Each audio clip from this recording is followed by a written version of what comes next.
Got your notes? Got my notes. Okay, good. Cool. All right, welcome to a special edition of the Throwing Hammers podcast. We're doing our first review of BKFC 41 this past weekend. Kind of a special edition because I think they deserve it. Yeah, man. And it was an amazing event. It was a perfect weekend, I think, to have this event. And when I say perfect weekend, there wasn't much else going on fight-wise over the weekend. They kind of lined it up perfectly, like the UFC kind of ended, and this was kind of getting rolling at least. Well, and the UFC card was not that good. Right. This weekend Wasn't great. I mean, we're not talking about that, but yeah, I mean, besides the Song Yadong fight, it wasn't. Yeah. It wasn't great, but yeah, you could have. I kind of lined it up. I missed the first, whatever. I put on BKFC shortly after 8:00, and then But yeah, the UFC card was winding down by like 9:00, so you could really just tune in right after. So, right. Which was good, and I think that's what a lot of UFC fans did. And I think from the chatter I saw on Twitter, it was more like, "Hey, this is like our first time watching BKFC, and not our first time, but people's first time, people's first experience watching BKFC because they wanted to tune in to see." Obviously the bigger names fight and to see what it's all about. And there wasn't much else to tune in to. Usually there's something else going on, Bellator or whatever, some other fight promotion or boxing or something like that, but there wasn't much really going on. Right.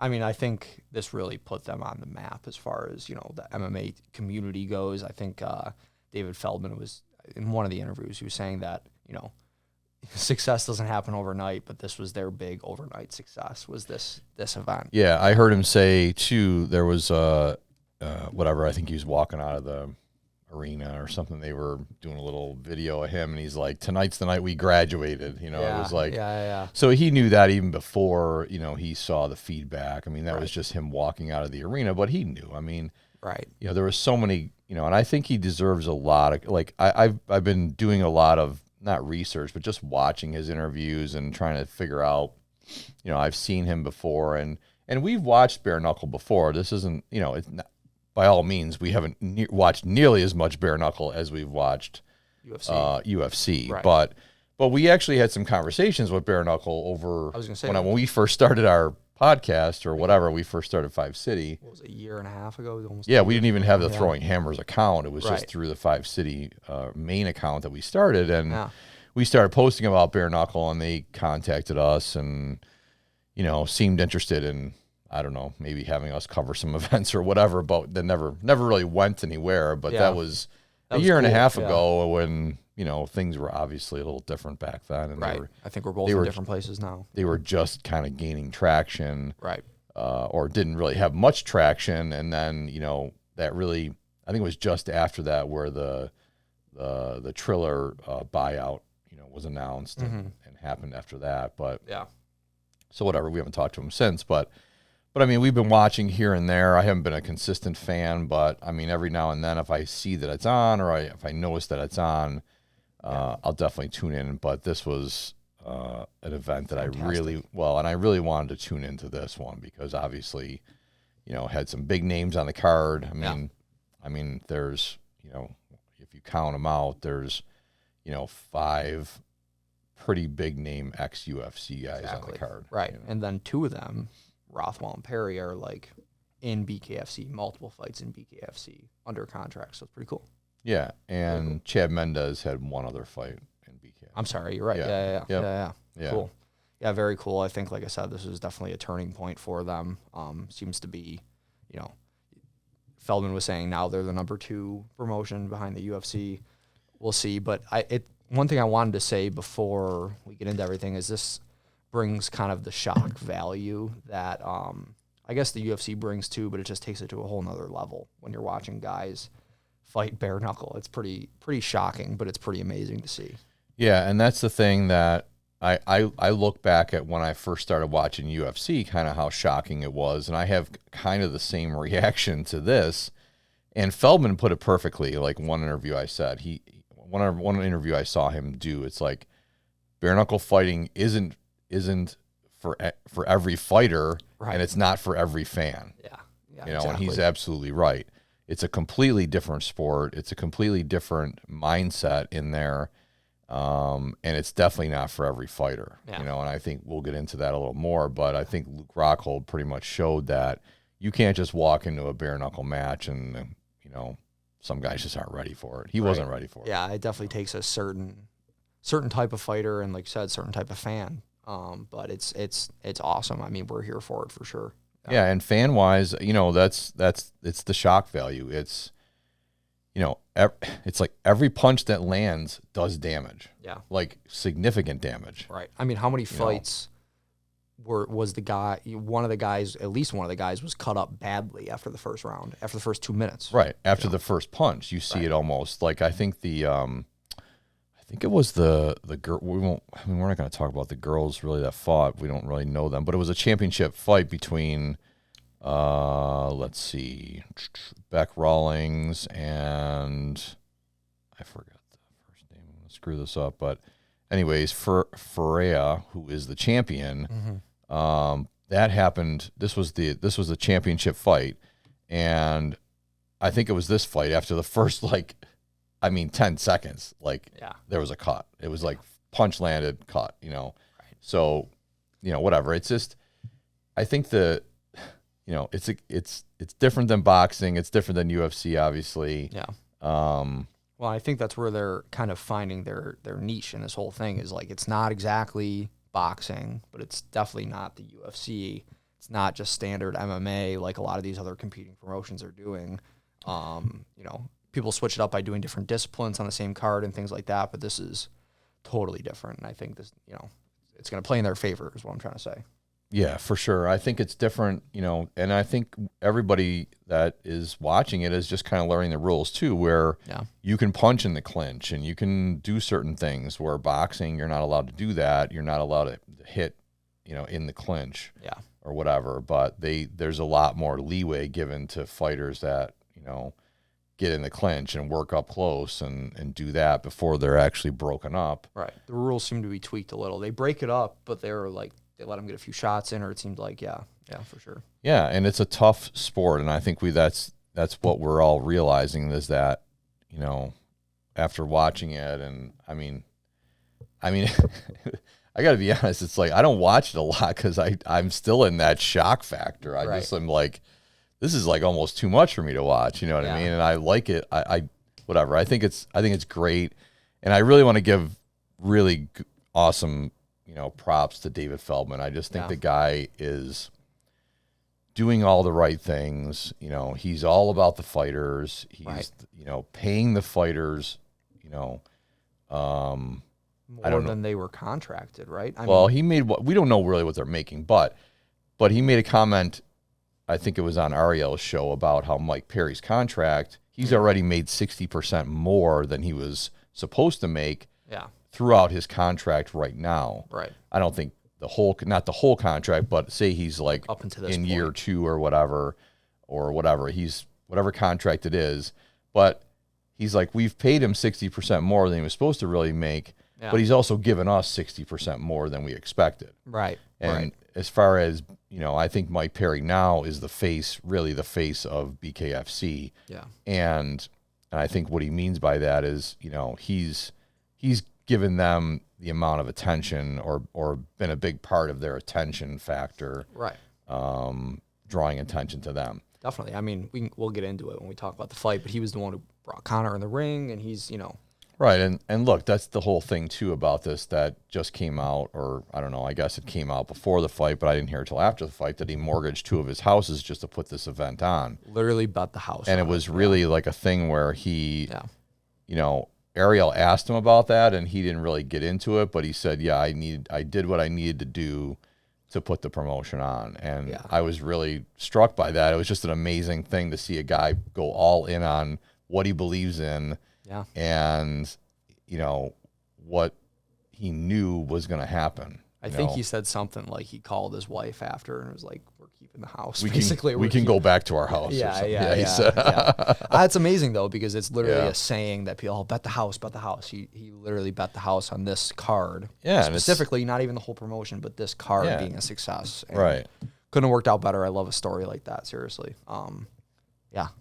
Yeah, Can't wait to get into it's just awesome, and I think that, this weekend it was just the amount of tension, the amount of attention that they got this weekend overshadowed UFC and overshadowed everything. This is the fight, or this is the card that everyone's talking about for the week or for the whatever for the month, and I think it's mostly because a lot of people watch. I mean, obviously it's because a lot of people watched it that usually don't watch it, and they're like, oh shit, this was like I'm in this Twitter group or whatever, and all the guys in the Twitter group are. Some of them watched it before. Some were like, oh, we haven't really watched this before, and they were watching it, and they were like, holy cow, I can't believe this is like. Yeah. Especially during the Chad Mendez Eddie Alvarez fight, that was one of the better really fights good. I've seen. So, yeah, I mean, that's how you draw more people, though. You bet the house and you put it on an event like this where you have 5 ex-UFC fighters on the main card. That's going to draw a lot of people, and then they're going to end up watching the other fights too, and they're going to say, holy shit, this guy I've never heard of is an absolute beast, and they're going to come back and watch. Yeah, and that's the thing going forward, what's really the game plan going forward. I think there's a couple things he talked about that were really interesting, that he's alluded to the fact that he has 2 TV deals on the table right now that they're negotiating, so with networks. Because he says he wants to move away from the pay-per-view model, right? Yeah, I mean, he never really wanted to do pay-per-view model. Like, I was surprised. This is how I don't know how long they've been doing a pay-per-view model, but maybe this was the first one. I don't even know. Right. Because I pay for the subscription for the year, so it's like $50 for the year or something, or whatever it is. Right. Well, because I remember at one point they had like a $5 subscription where you could. It was like $5 a month. Yeah, and you get access to all their fights for that month, and you can watch access to their whole website. You can watch past fights. Right. Yeah, you watch everything. Like you can watch the whole history. I think that's how it still is, but But I mean, for the pay-per-views, it was funny because I logged on to my account and then I went into the thing and I was like, oh, I thought I could just put it on because that's what I did in past times. I'm like, oh, I just put it on, and then it was like, no, you got to pay for it. But then I saw they sent out, so it was $50 for the pay-per-view, but they sent out a $25 coupon code to people that are already subscribed. So it ended up costing me another $25. I mean, if you think about, it's the same thing as the UFC does for every pay-per-view. You have to buy ESPN Plus. You have to have ESPN Plus, and then you buy a pay-per-view. It's a similar model. Yeah, obviously UFC is more money, but the second thing I was going to mention that he talked about going forward was, getting away from the pay-per-views, really. But he was like, how else, in defense of the pay-per-views, like, how else are we going to make money?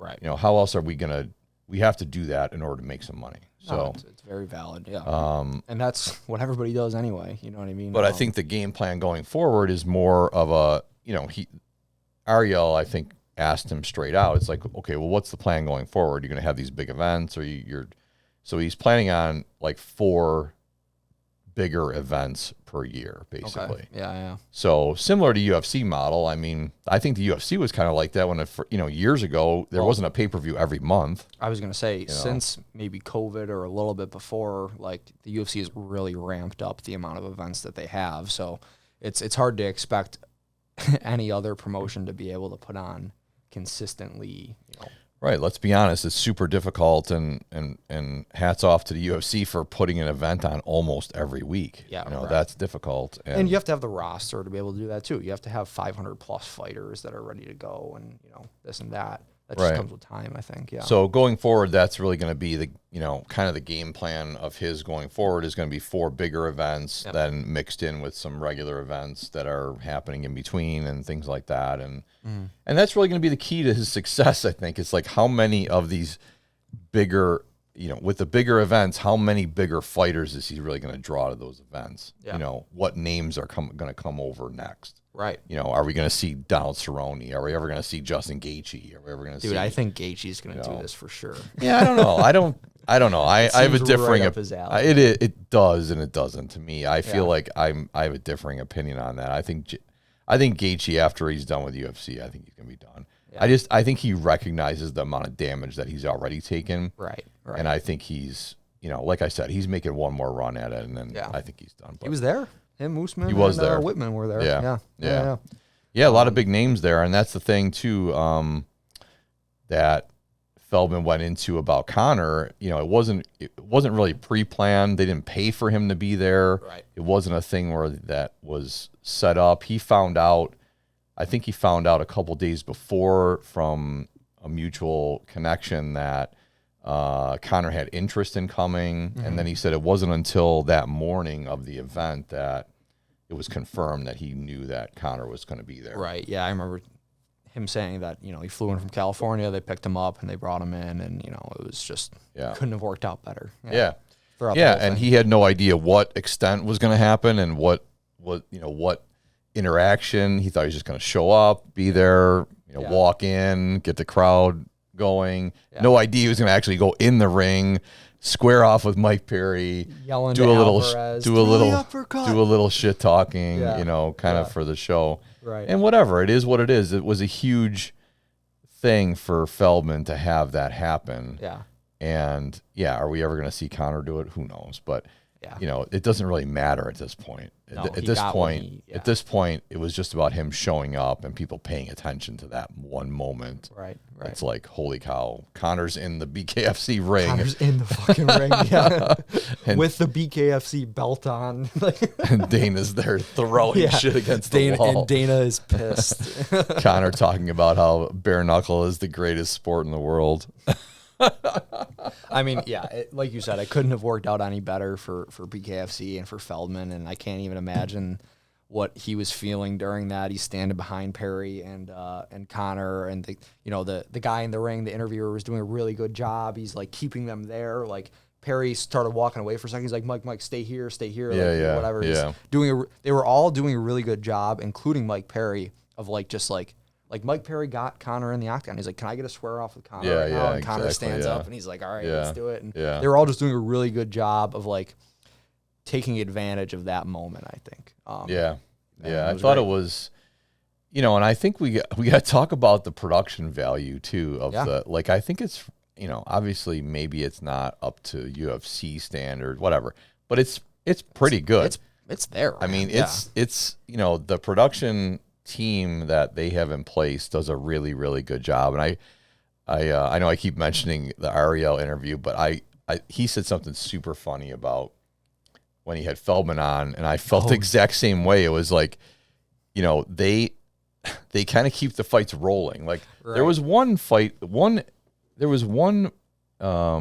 in between a couple of the fights I thought took a little longer. Yeah. But like in between Alvarez and Mendez and the main event, they just rolled right into it. Yeah. Like it was like right there. And like no time wasted. Ariel was super funny when he was talking about, it's like, listen, you don't need to sell me on the event. Like there's this, like you watch UFC and they're just in between the fights, there's all this like highlights and highlights of the guys and the background and the stories, and it's just like it's like 20 minutes of this bullshit that you're like, oh my god. And Ario's so funny. He's like, I already bought the fight.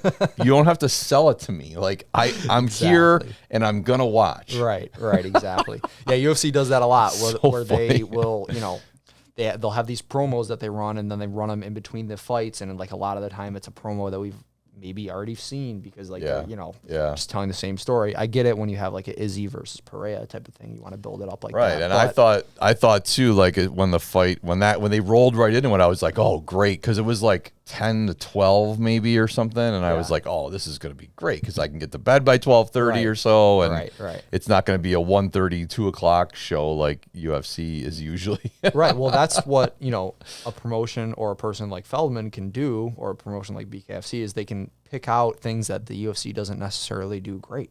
Right. I mean, they could try different things. Do people like us rolling through the fights? We do. Yeah, I think a lot of that. And I think a lot of that credit goes to his production team, because obviously they look at that and they say, what can we do better? And I mean, obviously the UFC is doing that too, but it seems like the UFC has their standard format, like they roll out for all the pay-per-views, and it's like, this is how we do it, and nothing really, there's no real big changes that happen. Right. I mean, it's working. If you're not exactly. Fix it, but And I don't necessarily mind the couple longer breaks between fights. I mean, whatever, you go to the bathroom, you get something to drink, whatever, and maybe you get a break in between. But some of this long drawn out stuff, like sometimes they do at the UFC, is like, oh my god, really? Like, I know. Come on, especially when it's like show on the road, 12:45, and I'm waiting for the main event, and I'm like, come on, let's just do it. Let's just do it. I mean, it's hard. It's it's hard, but it was awesome. I thought the production value was great, and you know, a little bit of a, like when I had to buy the pay-per-view, and I don't know, the website was a little wonky to me. Like I had to log out and then log back in to get the button, the actual button to like click to watch. Oh, really? Because I couldn't, I'm not kidding, for like 10 minutes. Maybe it's just me, I'm an idiot, but I couldn't find how to like, okay, I bought it. When on my account it says I bought it, and now where do I go? Yeah. Like where do I click on how do I get there? Right. You know what I mean? Where like, you know, obviously UFC, you buy it on your ESPN account, it just comes up right away, whatever. Right. But this was different. I was watching my iPad, so, and I think there's a way you can actually like put it on your, there definitely is a way. They have an app, maybe? You can link it to all your different apps. You can link it to Apple TV, you can link it to Roku, you can link it to any device that you're using, pretty much. They had a whole list on the website. Nice. I didn't go through that whole process because I was just watching my iPad, so but I did it on there, and I'm like, oh, I'll just log out and log back in. So I did that, and then it showed up where I could click on the play button on the event. Whatever, I'm an idiot, but no, that's just how it works. It's definitely with me sometimes. No, yeah, I've definitely had qualms with the website as myself. One good thing I wanted to say about the website is I went back to watch some of the fights today, and it was very easy to just watch specific fights, which I liked. Click on the card, you see, it said like BKFC Colorado. Clicked on it and it had all the fights laid out. And if I want to watch the Rothwell fight, I can just click right on it and it shows me just that. You know what I mean? Yeah, I don't know how it is. Nice. Like, I don't know. I haven't gone on their YouTube channel to check it out to see if they have like a bunch of different fights on. I don't know what they have on there, to be honest. I'll have to check that out. But I kind of like that aspect of it too on the, on the even on the UFC, on the ESPN app, right? You can go back and watch. Yeah. Like instantly when the pay-per-view's over, when you bought it, it breaks it down to every different fight. Like you can go back and watch that fight or one fight you want to watch. You don't have to go back and like fast forward through the whole event or whatever. Yeah, exactly. So, but I like that part for sure. But yeah, I mean, we're going to talk about a few of the fights, nothing crazy. I mean, but this is the thing, like even a lot of the earlier fights in the prelims, I mean, were just great fights. Even a lot, like, that's the thing with this, you don't know any of these guys, and even with to be honest, on UFC's card, I didn't know half the fighters either. Right, on a lower key fight night, prelims, like it's going to be a lot of unknown guys. And I was going to say that's kind of one thing that I've learned to like to do, I guess I could say, while watching any sort of fighting is like, I don't have to know the guys. I'm watching what they're going to do, or I'm watching like what the fight is going to be like. And you have a potential to find like an amazing fighter, or like some guy who you're really going to like, you know what I mean? I don't know. Yeah. Because I feel like a lot of people who watch UFC will only watch a couple of the fights because those are the people that they know of or whatever. Right. But they're missing absolute wars in the prelims. Yeah, exactly. That's like, yo, this is amazing too. You don't know these guys, but you could if you watched it. Yeah. Yeah, right. And that's the same concept with BKFC. You don't know the guys, but you're going to see some, you're going to see some crazy shit. That's for sure. It's a different sport. It's a different, and I think there's a lot of different things that we have to learn about too. Not learn about, but it's like, even with some of the doctor stoppages, right? There were a couple of doctor stoppages, and I think even the first fight we're going to talk about was Rothwell and Josh Copeland. Yep.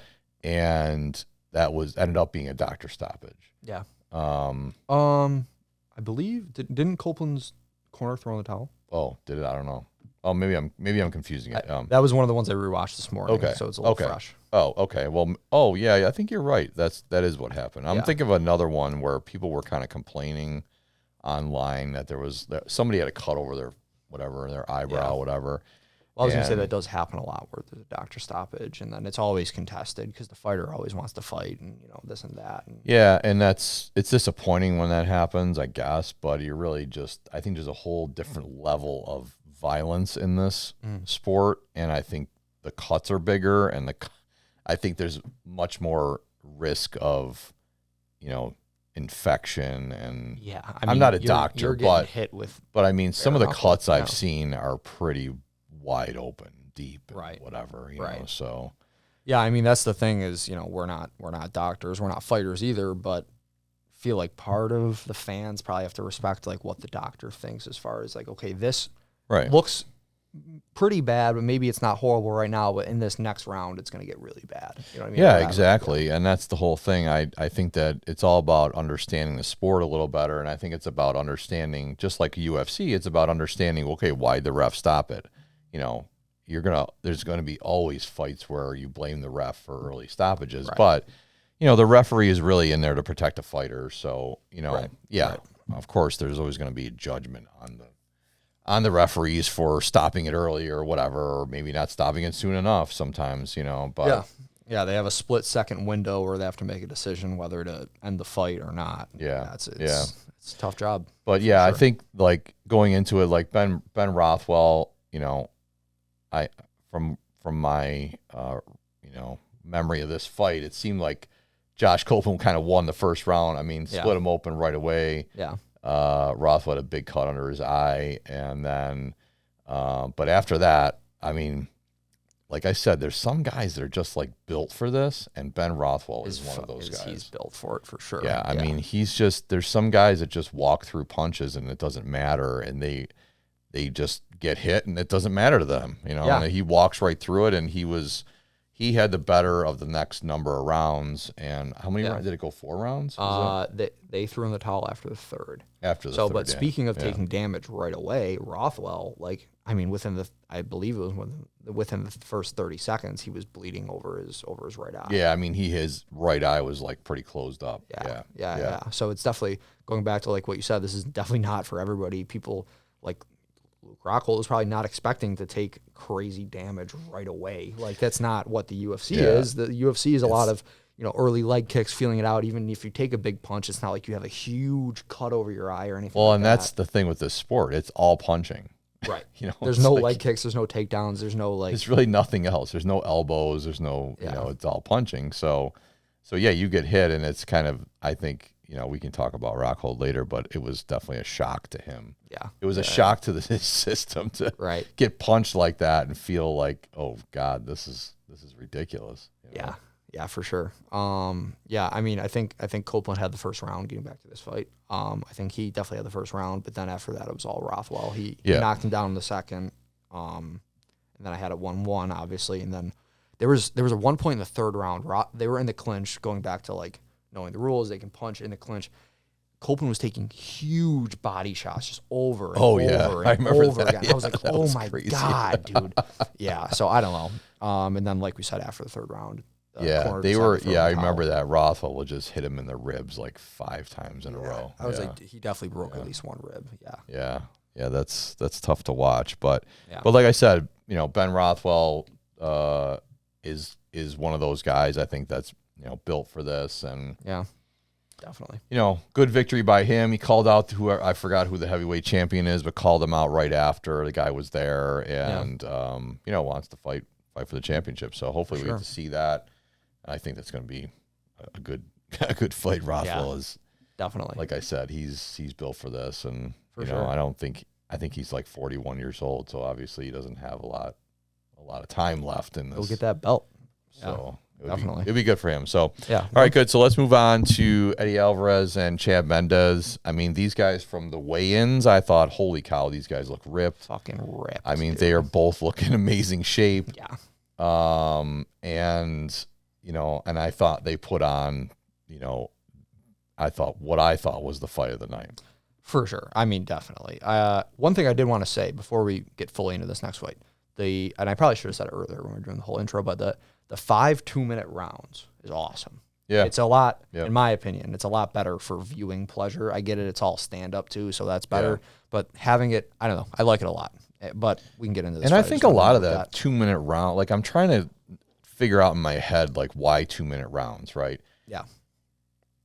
I think a lot of that has to do with the violence and the damage that's done. You know what I mean? Because they get a second to breathe every. I mean, it's. I think it's shorter rounds. Yeah, exactly. I think it's shorter rounds because they need to get back to that corner quicker. Right. So, but yeah, Chad Mendes, Eddie Alvarez. It was great. Fight. It was great. They both came. You know, I thought it started off a little slow, but once they got into it, it was like, especially on Alvarez's side, I thought he started a little slow. Mendez came out firing. I thought he landed some amazing shots in the first round. Yeah. And, but as the fight went on, it got more even. And I thought in the end, I mean, I don't know. I think they both did a significant amount of damage. They both knocked each other down twice. Yep. Even in the last round, it was like, Alvarez knocks Mendez down. He gets right back up, and Mendez a second later knocks down Alvarez. Yeah, was fantastic. It was awesome. Fantastic. It was just back and forth. It was awesome. I think Alvarez got the better of Mendez, and I think it was in the last round too, where he hit him, and then he kind of bent over, and then there was a left hook that came and hit him right. Right in the eye. Yeah, I mean, if you you see that, you go back, yeah. Because then he was like stunned after that, because you could tell that really hurt him or whatever. Yeah, I definitely want to talk about in round 3, Alvarez and Mendez are exchanging right kind of near where Conor is, and you just hear Conor, and you can see him. He goes, throw the uppercut, and then Alvarez hits him with the uppercut and points right at him. That is the first viral moment of the night as far as Conor McGregor and BKFC goes. I saw that all over Twitter and everything. I thought that was fantastic. Yeah. And these are two guys that Conor has beat before in the past. So pretty interesting dynamic. Yeah, exactly. So I don't know. It was awesome. I mean, I thought really it was going to, then I didn't even know they had this thing in the BKFC where if it's like a draw, they go to a sudden death 6th round, which is crazy. That is sick. And I thought this was headed right there. I thought for sure that we were going to see that in this fight, because I thought it was super even. I thought I really couldn't tell who won. I mean, if I had to do it, I would probably give it to Alvarez, but I thought we were going to see that. I was like, holy, we might see this crazy 6th round. Right. And I think that Mike Perry's last fight went to a 6th round. He's like, I wanted more blood. Yeah, exactly. So, but yeah, one thing I was going to say too about it being pretty even, I thought that as well. But the announcers were saying it was after round 2 and round 3. After round 2, they were like, oh, probable 10-8 for Mendez. And I was like, 10-8? Oh, yeah, I didn't see that at all. And then round 3, they said probable 10-8 for Alvarez. I was like, maybe, but like, I think they're throwing out too many. Yeah, like that term is just thrown around too much. That's what a 10-8 is like the other guy didn't do anything. And they always talk about in UFC too, and I'm like, what are you talking about? Like a 10-8 round means you knock the guy down like 4 times. Right. Or in UFC, I can see in UFC, if you're on top of the guy the whole round doing damage, and you're not, and he's not really doing anything, and all of a sudden, and for some reason the fight doesn't get stopped. Right. Maybe you call a 10-8 round, but I don't know. They're just throwing out that 10-8 round talk too much, in my opinion. Yeah, for sure. I didn't agree with either of those being a 10-8 for any of those, either of the guys. I didn't see any of these rounds in this fight being dominated by one side or the other. Right. I mean, like, I took a few notes. In round 2, I wrote back and forth, great round. And then right after I said Mendez 10-8, question mark. Like I wrote back and forth, great round. And then they were like, oh, probable 10-8. I was like, what?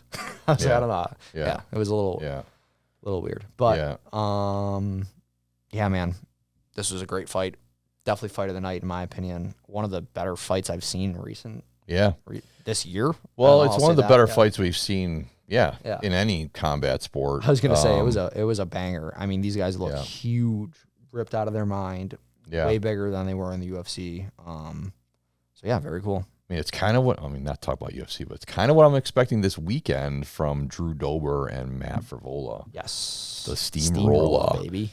That's going to be like, those two guys, whatever, we're going to do maybe another preview that, but definitely. But that's kind of what I'm expecting from those two guys, because it's like another one of those fights where you just know, like, those are two guys that are just going to go in and throw and whatever. I can't wait for that. But for sure. It's going to be awesome. But this fight, another one of those back and forths, I thought, similar to Gaethje and Chandler, similar to guys that are in there throwing, similar to UFC fights that are primarily stand-up wars. I mean, I feel like that's what generally the BKFC promotion is going to give you, is those stand-up wars that we love to see in the UFC. You know what I mean? That's definitely more prevalent in BKFC. For sure.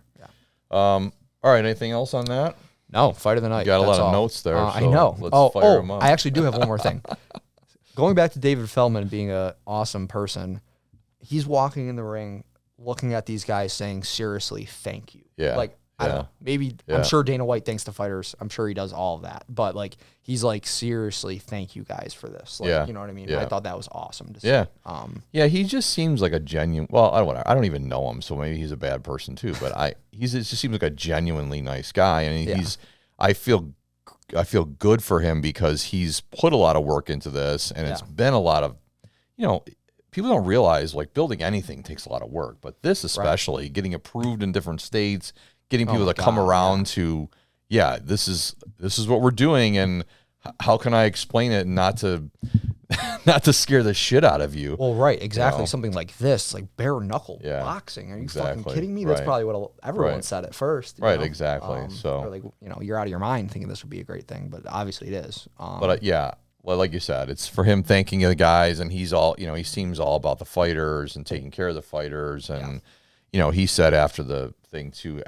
Pretty much every fighter came up to him and say how much they love, working for him or fighting in his promotion. Yeah, exactly. He seems to be a fighter based boss. Yeah, you know what I mean. He seems to really care about. And let's be honest. He mortgaged his houses probably so he could pay these guys. I mean, that's really the biggest expense that he's incurring here, and and he wants to reward them for coming over. And I like the way he does it too. Like he doesn't, like with Luke Rockhold, it's like a one fight thing. Like you want to, all right, we're going to sign you for one fight, basically. Right. Exactly. And and with an option or whatever. Yeah. I mean, I know, maybe we're moving into it now, but Luke Rockhold was saying that this was kind of a bucket list thing for him to do. He wanted to fight for this promotion. Yeah. So pretty cool. Well, it is cool. And I think he moved it into his bucket list after they offered him a lot of money. I mean, I don't know. After Luke Rockhold's last UFC fight, and where he was like, I'm too old for this. I'm not doing this anymore. Yeah. And whatever. I mean, he had a great fight against Costa, and it was. But I thought we were never going to see him fight again, to be honest. But you never know. You offer somebody enough money, they'll do something. You never know. Yeah. So. Jorge Masvidal just said that he's not opposed to fighting again. It's like. Yeah. Nobody's ever really done. Exactly. Nobody's ever really done. Right. Yeah. But we can move into this fight. I mean, I thought, Mike Perry, obviously UFC veteran, moved over here, just kind of that warrior mentality, and just amazing. And really finding his way in this promotion. Right. And and obviously with Luke Rockhold, we didn't know what we were going to expect, but I thought the first round started, and I don't know. I thought Rockhold was tentative, but he landed the bigger shots. I thought for sure. I thought he rocked him a couple times, especially the one time knocked him backwards. Right. And I thought he had great timing, like especially on his jabs. There was a lot of times where Perry was moving in, and he just stuck him with the jab really quick. Yeah, in that first round, like the end of the first round, if you watch it, there was like 4 jabs right in a row, like clean, like precision. Right through the middle, and stuck him right in the face, So that was, it was good. But at the same time, I thought he looked like, even though he's landing the bigger punches, I could just see he wasn't ready. Like he just wasn't. I mean, obviously it's a whole different sport, and I just don't think I think he was surprised by how much it hurt when you got hit, and how much damage there was actually going to be done. Yeah. And I just don't. I don't think he was mentally ready for that. Yeah, that was my opinion. It's hard to be. You know what I mean? It's so shocking. Getting back to where we started, it's so shocking, and I couldn't even imagine what it is for the fighters who aren't like Mike Perry and just want to get hit in the face to get going. You know what I mean? I don't know. Yeah, I don't know. Like I said, he was, and I think there was a moment I kind of rewatched the first round, and it was this weird punch that Mike Perry threw. It was like a left hand, and it came this way, but it like hit him, and then it kind of like his wrist kind of went across his face. Like, it was a weird punch, but right after that, I just thought like it was just like, he had this look on his face after that. It was like he just was not ready for it, Yeah. And he kept backing away, circling away one direction, circling away the other direction, circling back and forth, to see where to just try and find some space, Right. Yeah. And Perry was coming right in, getting right. I mean, obviously Rockhold had the reach advantage, but Perry was like getting right in his chest. Yeah. You know what I mean? He was just getting in there. I mean, when you see someone like you said, he reacted to a few punches that were like, man, you know that fucking hurt. Like when you see a fighter, these are the toughest guys in the fucking world. You know what I mean? When you see them react to something, they get hit and they're like, oh my God. You know what I mean? It's exactly. And that's kind of how so I thought Rockhold won the first round, to be honest. I thought he landed better, more, better, more powerful punches, clean punches. But yeah, second round started, and I think like Perry really just whatever. There was one punch that just hit him right in the teeth, and I was gonna say there's one punch in specific that Rockhold reacted to heavy, where he literally like shook his head like he's saying like, "Are you kidding me?" Yeah, like he was like, that's what he was saying. So he's like, I don't know what to do right now. You know what I mean? Right. That hurts so bad. Yeah, exactly. And I just think that him realizing that his teeth were broken and whatever, he just had enough. Like it was just he's not. Yeah. Whatever. Maybe he couldn't bite down the mouthpiece anymore or whatever. But I mean, fuck yeah. It was disgusting. I'll throw up the picture. Of his teeth. I posted on my Instagram. Okay, I'll steal it. Yeah. But anyways, it was I don't know. Obviously Twitter, MMA Twitter was like, oh, he quit. Why? Blah, blah, blah. He quit. It's like, yeah, okay. You guys have never taken a punch in the fucking face. Fucking try to do that shit and see. I hate when people like criticize, sit back in their conference rooms like we have or whatever, and you're gonna criticize a guy for quitting. Right. I don't know. I feel like we're pretty like like you were just saying. We try to be mindful of like, listen, we're not. We've never been bare knuckle punched in the face by Mike Perry. Yeah, you have no idea. Well, and half of these yo-yos on Twitter don't have a podcast like we do, and they're not going to go out there and say, say that shit on a podcast and be like, oh yeah, Luke Perry's a fucking loser because he quit or whatever. It's like, he's not, whatever. It is what it is. Yeah, I wanted to see a little more than what we saw. Of course, everybody did, but I don't know. I think that he just. There's a few things in play. I think he wasn't ready. I think he wasn't mentally ready. Physically, he's probably ready. I mean, whatever. Pretty big, yeah. And he looked good. He looked like he was landing some punches, but I think this all goes back to what we said in the beginning. This is not for everybody. Right. It's just not. It's not for every fighter, and it's not for every fan. Exactly. No, I couldn't agree more. It's a very different game that we're playing here with BKFC. You know what I mean? It's very different. One thing I wanted to bring up, Mike Perry mentioned, or maybe the announcers mentioned, that he was training with Lyoto Machida before this fight. Yeah. Thought that was pretty cool. And he was saying basically that he wasn't worried about, Rockhold's size or anything like that because he was getting punched by Lyoto Machida before this. So yeah, exactly. And like, I mean, Mike Perry, it's like, I really don't, I know he's had some whatever domestic issues and things like that in the past or whatever, but I don't really like him as a person. But anyways, it's like I give him a lot of credit because he's really taken over this promotion, and they need a guy and like made him. it kind of made it his own. Right. That's exactly what I was going to say. They need a guy to really go out there and give those post-fight interviews that are shocking, and he's got blood dripping down his face. He's like, I need more blood and all that stuff. They need that. Yeah. Yeah. And I think a lot of it too is like we said, it's, who are they going to bring in the future? Who are these maybe not ex UFC guys, but guys who are done with their UFC contract that are floating around there. Maybe it's Nate Diaz, maybe it's whoever, but Diaz would be so bloody.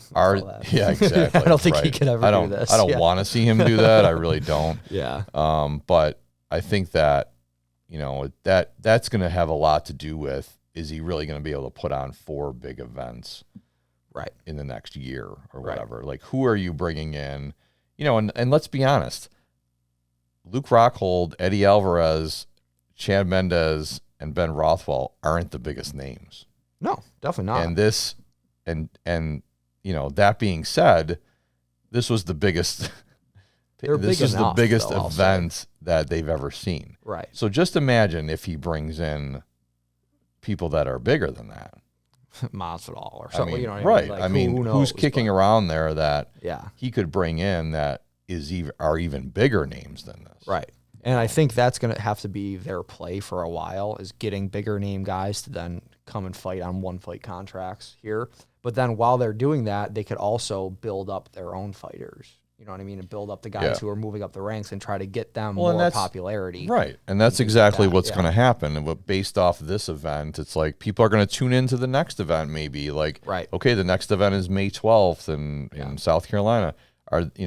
Who's tuning in to see that? I bet a lot of people will that watched this that were like, oh shit, yeah, I'm going to watch that again because it was entertaining or whatever, or we like that kind of fighting and whatever. But I think a lot of it comes back to it's like, okay, who's next? Who are you bringing in next? Like, like what kind of names are we going to see really do this? And that's going to be really interesting to see. I mean, I think we're going to see more guys say, wow, Luke Rockhold got a fat check to go do that. Right, exactly. I'm going to do that. You know what I mean? Right, exactly. And then I think we're also going to see a lot of, maybe a couple guys will come out of it and be like, yeah, these guys are meant for that sport, and other guys like Luke Rockhold, I'm sure we're never going to see again in that sport. Right. Right. But I mean, he was saying, David Feldman was saying that you wouldn't believe the amount of fighters that reached out to him I saw in the that, past day or two or whatever, saying, I want to fight for you or whatever. Yeah. And he didn't name any names, but he was saying that they were bigger name guys and things like that. So it's going to be really interesting to see who they bring in. It's amazing to see who they're, who they're going to bring in and how that's going to affect the next pay-per-view events and how that's, and how that's going to play out with their TV contract or whatever they're working on and seeing where they take it in the future. I mean, it's exciting. And like I said, I don't know, after doing a little more research on Feldman and all that, and I don't know, I think he's a good guy. Yeah, man, really. I mean, I think it's an amazing, amazing story, something you love to hear. Bet the house on this event, and it couldn't have worked out better. Yeah. Perry brings Conor in at the end. Conor's got the BKFC belt on. They're talking a little shit, but they're also being very respectful. Conor's going on the mic saying, this is one of the best sports in the world. I love this promotion. Flirtatiously accepts a fight with Mike Perry. It's, whatever, that they didn't mean anything really. He's under contract at the UFC, but he's like, saying this and that. I want to come over here. And, like I said, that it's probably not going to happen or anytime soon anyway, but it was just awesome. Yeah. Everything that could go right went right for them. Right.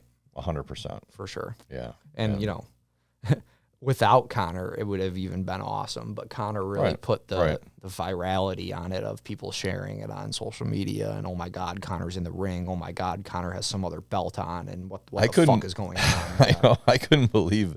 Well, when they first showed him walking in, I was like, holy shit, really? He's there? Yeah. Like, I was like, man, really? This is like. That's like the biggest name you could ever have. Yeah. At your event. Exactly. They showed Gaethje and Usman and Whitman, and people know them too, but not like Conor. Mike Perry's saying that even your mom knows who Conor McGregor is. Right. You know what I mean? Exactly. Yeah. I mean that obviously. Yeah. That was the home run for them. I mean he hit a home run with that, and how it played out was amazing for them, and we'll see. So. But yeah, we'll see what happens in the future. But I'm excited to see it. I'm excited to see what they do in the future, and I'm excited to see, what's next for the BKFC. And definitely. I think it's they're building. Now they built this momentum. Let's see how they capitalize on that momentum moving forward. Yeah. I think it's a good thing. I think they will. Yeah. I think it's going to be awesome. Yep. A great ride that just started for them. Really. Yeah. Obviously, they've been doing it forever for a long time. There's going back really quick, like you said. Building anything, there's a lot of work being done that nobody knows about. You know what I mean? There's a lot of events that were put on. What was this, BKFC 41? Right. I think this is their 7th year, they said. Like, fuck, man. A lot of people watched it for the first time this weekend on the 41st event. Right. There was 40 other events that they put on, and now they're here, and now they're on the scene. Yeah, exactly. So congratulations to them. I'm excited to see what's going to happen moving forward, and that's about all I got. But cool. BKFC 41 banger review. And maybe we'll do some of these in the future. We'll see. I think we have to. Cool man. Add it to our repertoire. Yes, sir. Anyways, all right, thanks for watching. All right, thanks for watching. like, subscribe, all that. Do all that. Whatever, garbage. All right. See you later.